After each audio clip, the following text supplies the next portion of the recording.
Hey guys, it's Tuesday before the Gator Nationals. We left Illinois this morning and we are in southern Georgia, about 4 hours away from the track.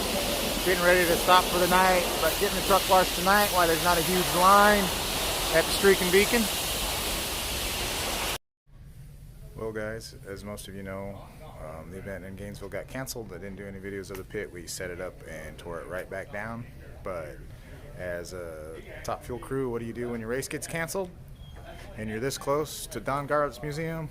You all go to Don Garlits Museum. So that's where we're at on Friday. We're going to check out everything here with drag racing history as it is, and leave this afternoon to head back to Illinois.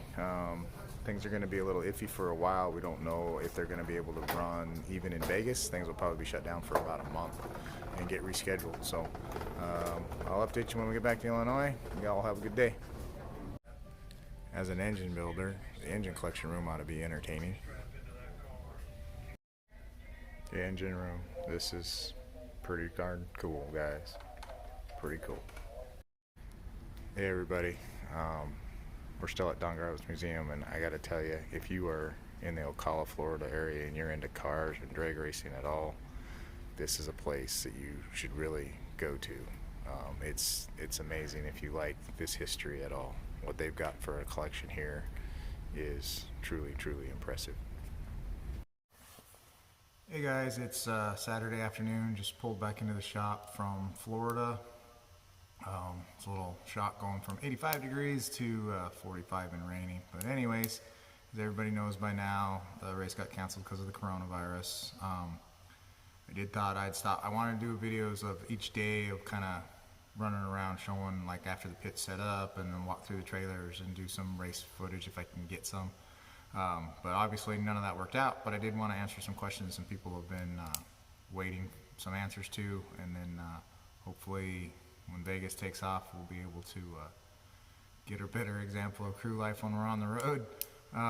Anyways, John Howe asked about different firing orders and stuff.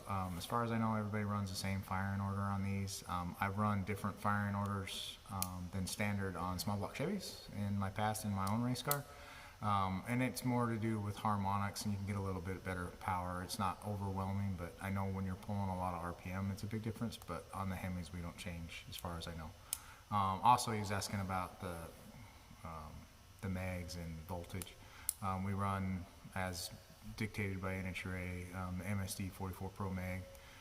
So that's 44 amps, and then that gets sent directly to the coil, which steps that up to 45,000 volts immediately, and then it's an electronic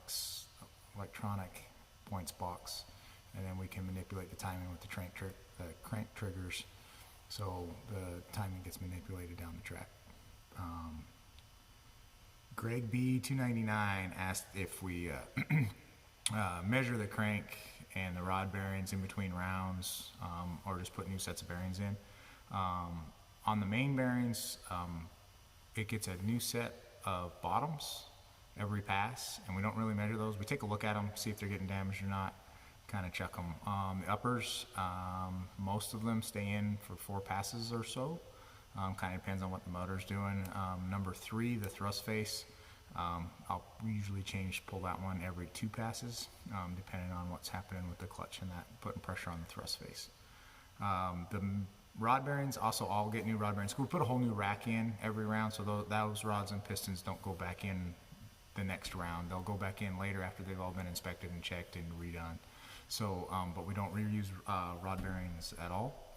And they do get measured. They get measured in between the round just so that Mike and stuff can make tuning decisions based on how much they're getting squashed. Mark Deere asked about the 4-bolt caps, if I could do that if we did that with an old block with a new cap. Yeah, all of the new 4-bolt caps that Alan Johnson came out with, you can retro into an old block. They just machine it out. So it makes it nice for us. You didn't have to buy new blocks to be able to take advantage of the new 4-bolt main. Haven't ran it yet. Excited to, but we'll get there. And then Michael Upchurch asked if we were able to, like when we pull a main stud, if we're able to fix that in between rounds. No, we'll immediately pull that engine out and do a block swap. When it pulls a main stud like that, it's got to go back to a machine shop. They've got to put they got to machine it out, put the new stud in it, and then it might, when they pull the stud, a lot of times it can hurt the cap, so then it'll need a new cap, and that'll get machined so that the main line's correct again. Anyways, thanks for listening. Thanks for watching. Please, I know everybody on YouTube says this, but now I know why that I'm actually doing one. Please click subscribe and give it a thumbs up, a like if you like it, and we'll try to do more, better, a little bit more action and stuff going on with videos when we actually get out to the track. Be safe, wash your hands. Good luck, everybody. Bye.